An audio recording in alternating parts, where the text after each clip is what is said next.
दीनाम परवशो, इंद्रियों का गुलाम, मन का गुलाम, काम का गुलाम।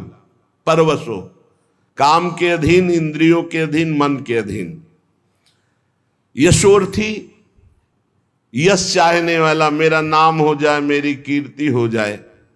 और त्यक्त सतपथा, सत मार्ग का त्याग करने वाला, संतों के द्वारा बताए हुए मार्ग में ना चलने वाला। कह रहे कि ययादपि तत्कृपा, यदि वृंदावन की कृपा हो गई और उसने निश्चय कर लिया कि मैं आजीवन वृंदावन वास करूंगा, तो कह रहे कथम वृंदावन सिद्धिम न, उसे कौन सी सिद्धि नहीं प्राप्त हो जाएगी, सब कुछ प्राप्त हो जाएगा। भाई ये बात पकड़ लो। ये थोड़ा बहुत कठिन बात है, क्या? आजीवन वृंदावन वास करना। ऐसी ऐसी परिस्थितियां लुभावनी आती है कि आप चलो बस, ऐसी ऐसी भयावनी परिस्थितियां आती, आपको अब तो चलना ही पड़ेगा। वृंदावन का नियम ऐसा कट्टर ले लो कि प्राण निकल जाए सो स्वीकार, लेकिन हम शरीर जीवित वृंदावन से ब्रज के बाहर नहीं जाएंगे। तो चाहे वो कामी पुरुष हो, चाहे यशोर्थी पुरुष हो, सतमार्ग का त्यागी पुरुष हो, तो भी उसे भगवत प्राप्ति हो जाएगी। धाम वास मात्र से वृंदावन प्रभाव सुने अपनो ही गुण देत, जैसे बालक मलिन को मात गोद भर लेत। भगवत प्राप्ति बहुत दुर्लभ दिखाई देती, क्योंकि इंद्रियों को समेट पाना, मन को समेट पाना, रात दिन निरंतर भजन में लगे रहना, जब तक जीवित है कोई गलती ना होने पावे, तब भगवत प्राप्ति। धाम की कितनी महिमा है कि वो कामी पुरुष है, परवश है इंद्रियों के। यही बात ध्रुवदास जी ने भी लिखा है, यद्यपि भक्त अनन्य जो। यही बातें हृदय को बलवान बना देती हैं। यद्यपि भक्त अनन्य जो, विषय इंद्रियन बस होए, कर्मठ कोटि जितेंद्रियन तेषम लहय न कोय। जो श्यामा श्याम का अनन्य हो गया है, यद्यपि वो अभी विषयी है, जितेंद्री नहीं हुआ, तो भी करोड़ों जितेंद्रियों, करोड़ों कर्मकांडी उसकी समानता नहीं कर सकते, क्योंकि वो श्यामा श्याम का अनुरागी है, श्यामा श्याम का अनन्य है। शरणागति में सुग्रीव जी के प्रति जो भगवान का शरण्य का भाव दिखाया, वो बहुत पुष्ट करता है। सुग्रीव जी से हनुमान जी महाराज, वो देखो जो राजकुमार आ, सुग्रीव जी तो कांप गए। उनको लगा कि ये बाली के द्वारा भेजे हुए, क्योंकि बाली यहां सापवश आ नहीं सकता, इसलिए वो सुरक्षित थे वहां। हनुमान जी से डर करके कहा कि अब तो प्राणों को कहां हम सुरक्षित रख पाएंगे, क्योंकि जहां भागेंगे वहां बाली पहुंच जाएगा। हम इसी पर्वत पर केवल सुरक्षित थे, ऋषि के साप से वो यहां आता। ये दो दिव्य राजकुमार हमें लगता उसी के भेजे हुए, तुम जाओ देखो कौन है। हनुमान जी विप्र रूप में गए, सामने अरविंदाक्ष भगवान पर दृष्टि पड़ते ही साष्टांग दंडोत। आप कौन हैं स्वामी?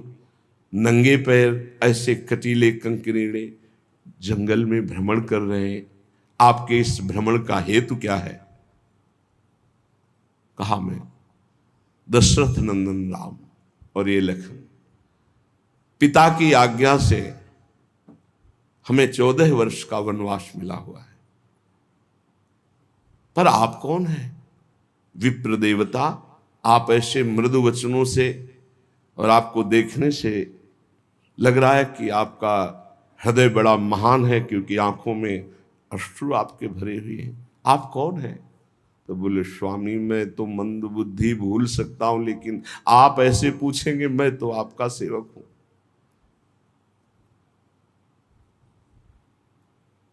कांधे पे प्रभु को बैठाला, एक उम्र मंद मोह बस कुटिल हृदय अज्ञान, पुण्य प्रभु मोहि बिसारे दीन बंधु भगवान।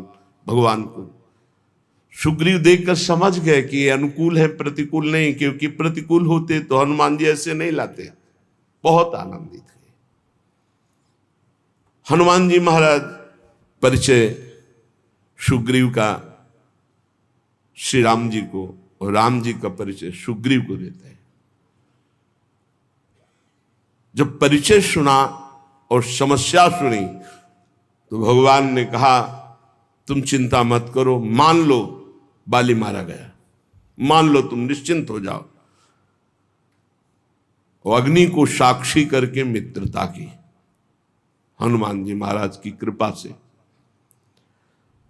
सुग्रीव ने कहा प्रभु मान तो लेते हैं आपकी कृपा से, लेकिन बहुत बलवान बाली है। देखो ये दुंदुभि राक्षस की हड्डियां हैं, ये ताल के वृक्ष हैं, यदि एक बाण में इनको बेध दो तो मुझे विश्वास हो जाएगा बाली महाराज। भगवान का अमोघ बाण। अब बड़ी प्रसन्नता हुई।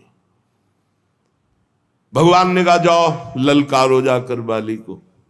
खास बात जहां हमें पकड़नी हो, बात को समझना, आज तक राम जी का भजन नहीं किया सुग्रीव जी ने। हनुमान जी की कृपा से केवल मित्रता हुई। भगवान के वचन पर उसको दोबारा प्रश्न करना पड़ा कि इसको प्रमाणित करो तब मैं मानूं कि बाली को मार दोगे। वो भी भगवान ने प्रमाणित किया। भगवान ने कहा जाओ ललकारो जाके। ललकारा। बाली ने सोचा कि हमारे घूंसे के प्रहार से प्राण बचाकर भागने वाला किष्किंधा के द्वार पर ललकार रहा है। अपनी पत्नी तारा से कहा ऐसा कौन सा बल इसमें आ गया? बोले प्रभु मैंने सुना है कि सर्वलोक महेश्वर भगवान श्री राम इनसे मिल गए हैं, अब आप इनसे वैर मत कीजिए। उन्होंने कहा अरे अगर भगवान है तो समदर्शी हो, मेरा और सुग्रीव का पक्ष विपक्ष क्यों मानेंगे? वो तो समदर्शी हैं, भगवान तो समदर्शी है। चल अब एक ही रूप के बाली और सुग्रीव, ऐसी पिटाई सुग्रीव की त्राहिमाम करके भागे। भगवान के समीप गए। भगवान से कहा प्रभु एक वृक्ष की ओट में थे। कहा प्रभु कहा था मेरा भाई नहीं एक काल है, नस नस तोड़ दी, और आपने मारा क्यों नहीं? बोले समस्या थी कि वहां पहचाना ही नहीं जा रहा था कि सुग्रीव कौन और बाली कौन। क्यों भगवान ने पिटवाया? भगवान को पहचानने की जरूरत है। सर्वज्ञ है, सर्वलोक महेश्वर, सर्वत्र विराजमान, सर्वसत्ता, उनको कोई जानने में अभिमान कि देख लो आखिरी में तुम देख लो, फिर भी तुम में कोई बल नहीं है, मेरा ही बल महाबल है, तुम में कोई बल नहीं। कर प्रसा सुग्रीव शरीरा। भगवान ने जीव इस शरीर स्पर्श किया, पीड़ा गई, नवीन बल जागृत हुआ और एक माला अपनी प्रसादी पहनाई। अब जाओ। फिर ललकारा, फिर आए भगवान ने एक बाण से। बाली का जो प्रश्न था प्रभु मैं बैरी सुग्रीव प्यारा, ये कारण कौन नाथ मुझे मारा? नाथ आप तो मेरे भी स्वामी हैं, मैंने आपका कब वैर किया, कब अहित किया, और इसने कब आपका भजन किया, कब आपका हित किया? आपने उसका पक्ष लेकर मुझे मार दिया। श्री भगवान ने कहा शरणागत का बैरी मेरा बैरी, शरणागत का मित्र मेरा मित्र। तू मेरे शरणागत को जानता है कि मेरी शरण में हो गया, फिर भी वैर करता है। अंत तो गत्वा अंत्येष्टि क्रिया करा के सुग्रीव को किष्किंधा नरेश पद पे 4 महीने प्रवर्षण पर्वत पर सरकार विराजमान ने, एक बार भी दंडवत करने नहीं। ये हमारी बात है, ये हमारी बात है। फिर भगवान लक्ष्मण जी को भेजा और सावधान करके फिर भगवान से जुड़ जाना। हमसे हो सकती भूल, हमसे कमी हो सकती है, हम अजितेंद्री हो सकते हैं, हम कामी हो सकते हैं, हमसे अपराध बन सकता है, लेकिन रहत न प्रभु चित चूक किए कि करत सुरत 100 बार ही एक। इसको मैंने स्वीकार किया है, ये मेरी शरण में है। वो केवल अपने स्वार्थ की वह शरण, तो भी भगवान उसे अपना शरणागत मानते। ऐसा स्वभाव उमा राम स्वभाव जय जाना, ताई भजन तज भावनाना। प्रभु का समर्थ नाम, समर्थ धाम, समर्थ लीला, समर्थ रूप ध्यान, किसी एक में हमारी आसक्ति हो जाए। श्रीपाद कामी पुरुष है, पराधीन इंद्रियों के मन के है, वो यश चाहता है, वो सतपथ त्यागी है, लेकिन उसने श्रीधाम वृंदावन के वास का अनन्य अखंड नियम ले लिया।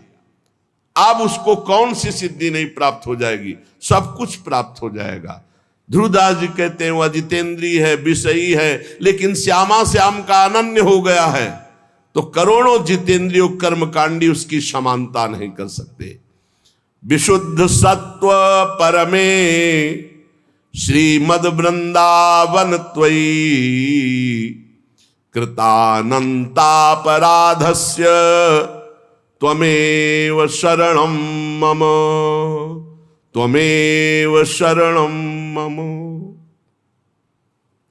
हे प्रिया प्रीतम, मैं तुम्हारा हूं, बस। तवास्मीति, तवास्मीति वदन्तमपि, मैं आपका हूं। श्यामा श्याम, मैं कैसा हूं ये आप जानते हैं। मैं कोई अपनी पात्रता, गुण, तपस्या, साधना के कारण दावा पेश नहीं कर रहा कि आप हमारे हो, नहीं। तवास्मीति, मैं आपका हूं। आपके तो हजारों लाखों करोड़ों अरबों भक्त हैं, पर नाथ मेरे लिए आप ही हो, मेरे आप ही साधन हो और आप ही साध्य हो। तवास्मीति वदंतमपि मामृषा, और खास बात, ये भी मैं झूठ बोल रहा हूं, क्योंकि तवास्मीति मैंने बहुतों से बोला है। मैं आपका हूं, मैं आपका हूं, मैं आपका हूं, बहुत से बोल चुका हूं, ये भी सत्य नहीं है। बहुत सुंदर बात, देखो कैसी प्रभु की महिमा है। अगर वो स्वीकार ना करे तो हम झूठों का काम ही नरक में पूरा हो। विशुद्ध सत्व परमे वृंदावन त्वयि, ये विशुद्ध सत्व में वृंदावन है, अनंत अपार महिमा है, लेकिन इसमें जो करुणा समुद्र विराजमान लाडली लाल है, एक बार कोई हृदय से कह दे, झूठा ही सही, तवास्मीति, मैं आपका हूं। बहुत बड़ी बात, बहुत बड़ी बात, हृदय से। तवास्मीति वदंतमपि पर मामृषा, सच्ची कहता हूं प्रभु, ये बात पूरे संपूर्ण हृदय से मैं नहीं कह रहा हूं। कहीं ना कहीं कोई विषय राग, कोई व्यक्ति राग, कोई और होगा, झूठा भी हो सकता है, पर मैं ये कह रहा हूं कि आपके सिवा मेरा कोई नहीं। तो महापतित मप्यात्म कारुण्याद आत्मसात, ओहो, महाकरुणा में श्री प्रिया प्रीतम उसे आत्मसात कर लेते हैं, अपने में मिला लेते हैं, अपना रूप दे देते हैं। किशोरी मात्मानम, अपना रूप सहचरी वपु। श्री लाल प्रिया की इच्छा ही सहचरी है, लाल प्रिया का मन ही सहचरी है, लाल प्रिया की संधनी शक्ति ही सहचरी है। ऐसे एक बार जो हृदय से बोल दे मैं आपका हूं, तो ये कभी छोड़ते नहीं हैं। और महापति तो हो, नीच हो, तो कह रहे हैं करुणया दात्मसात, करुणा करके उसे अपना स्वरूप प्रदान कर देते हैं। ऐसा हमारे प्यारे जू का स्वभाव, ऐसा महामहिम करुणा में वृंदावन। अब हमको चूकना नहीं चाहिए, बहुत बढ़िया अवसर मिल गया है। शरीर के ढांचे का कुछ पता नहीं है कि ये कब कैसे गिर कर नष्ट हो जाए, कब कौन सा रूप ले ले मृत्यु और हमारे शरीर को नष्ट कर दे। हम बड़ी कामना से बड़े सुंदर सुंदर मनोरथ करते हैं, मकान बनाते हैं, रुपया पैसा जमा करते, खूब खाएंगे, मौज से रहेंगे, और पता नहीं उसमें प्रवेश हो कि ना हो, पता नहीं उसमें कितने दिन रह पाए, क्योंकि इस ढांचे का कोई भरोसा नहीं है, ये कभी भी गिर सकता है। प्रतिक्षण मृत्यु कहीं और दूर नहीं, आपके सिर पर सवार है। ये दिमाग में बैठा लिए, मृत्यु को कहीं दूर से सवारी से नहीं आना, वो आपके सिर पर सवार है। सर्वतो भावेन तैयार रहो मृत्यु के लिए। सर्वतो भावेन तैयार रहो मृत्यु के लिए। तैयारी क्या है? नाम जप, हर समय नाम जप। आप तैयार हैं। जो पहले से तैयार न थे, पछता पछता कर चले गए, हम तुम सबको जाना है, जाने की तैयारी कर लो। रहे न रावण समभिमानी, हिरण्याकश्यप संवरदानी। हम तुम सबको जाना है, जाने की तैयारी कर लो। जो पहले से तैयार न थे, पछता पछता कर चले गए। प्रतिक्षण मृत्यु सर पर सवार है। सर्वतो भावेन मृत्यु के लिए तैयार हो जाओ। मृत्यु जीवन का अंत करेगी ही तुम्हारे, जीव का नहीं, जीव का नहीं, जीवन का। इससे जितना भजन कर लोगे तो तुम अपने स्वरूप का रहस्य जान जाओगे। मृत्यु शरीर को नष्ट करती, तुम्हें नहीं। यदि ये ज्ञान प्रबल जागृत हो गया तो मृत्यु की मृत्यु हो गई, निर्भय हो जाओगे। यदि ये बात ना हो तो प्रभु की शरण में हो जाओ तो निर्भय कर देंगे। एक ऐसी भूमा स्थिति जागृत हो जाएगी जहां मृत्यु का कोई भय नहीं है। अतएव सब तरह से सदा सर्वदा सावधान रहो। जीवन की एक एक श्वास मृत्यु निकाल रही तुम्हारे पास। जैसे 1,00,000 श्वास है, अब गई तो माइनस होती चली जा रही। 1 साल की श्वासें निकल गई, लोग आनंदित होते हैं, हैप्पी बर्थडे, जन्मदिन में प्रसन्नता प्रकट करते हैं। नहीं, जिसकी रकम कम होती वो शोकित होता जाता है। माल बहुत ऊंचा खरीदना है और रकम वैसे ही कम थी और वो भी खर्चा होती चली जा रही। माल खरीदना है भगवत प्रेम, जीवन मुक्तता, और वो रकम श्वास श्वास नाम जप, और वो श्वासें 1 वर्ष की खाली चली गई और हम हैप्पी बर्थडे मनावे। कैसी हमारी अज्ञानता है।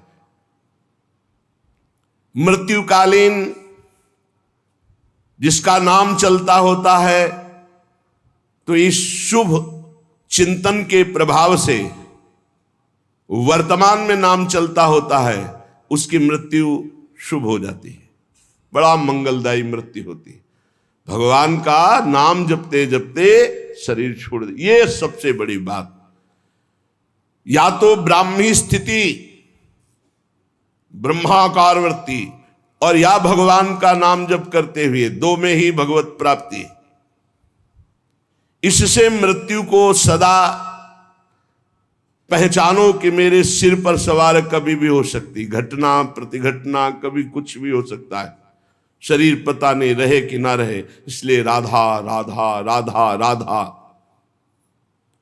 भगवत स्मृति प्रतिपल यदि है तो घबराहट नहीं होगी, भय नहीं होगा, बड़े आराम से शरीर छूटेगा। शरीर तो छूटना ही है और बड़े आराम की व्यवस्था में पहुंच जाओगे जहां श्यामा श्याम परमानंद बरस रहा है। इस क्षणभंगुर शरीर में भजन ही सार्थक है। जितना भजन कर लोगे उतना ही सार्थक जीवन जाएगा। पर कामनाओं के कारण भजन नहीं हो पाता। जिसने समय रूपी संपत्ति पर महत्ता दे दी वो महान बन गया। ये कामनाएं हमारे समय को भगवान से विमुख करके नष्ट कर रही है। अरे भाई, कल्प 2 कल्प वाला शरीर तो है नहीं। 100 वर्ष और आजकल का जो खान पान और रहनी है, आजकल के जो आचरण है, वो अकाले मृत्यु में पहुंचा देते हैं। 70-80 तक तो पहुंचना मुश्किल हो रहा है। अब इतने रोग चल गए हैं, नौजवान हैं, high blood pressure, low blood pressure, 500 sugar, ये वो, मतलब मृत्यु बिल्कुल पूरी व्यवस्था की है। ये कामनाएं हमको भगवान से विमुख किए हुए हैं। ये कामनाएं हैं तो बड़ी तुच्छ, पर हमको बड़ी महान समझ में आ रही हैं, बड़ी उत्तम समझ में आ रही। अगर उत्तम और महान छोड़कर भजन करते, कर्तव्य का पालन करो, कामना की जरूरत नहीं। कर्तव्य पालन करते हुए फल में समान भाव रखो। सुख दुख समय कृत्वा लाभा लाभो जया जयो, जय हो या पराजय, लाभ हो या हानि, सुख हो या दुख, अपने कर्तव्य कर्मण्येवाधिकारस्ते मां फलेषु कदाचन। फल की इच्छा, फल में ही कामना, फल में ही दुर्गति, फल में ही बंध जाना, फल में ही भजन विमुख हो जाना है। भक्ति की कमी, कामना की वृद्धि, यही हमें भजन से विमुख किए हुए है। हम प्रभु को छोड़ करके अगर हमारी कामना भी हो तो किसी और की तरफ ना हो।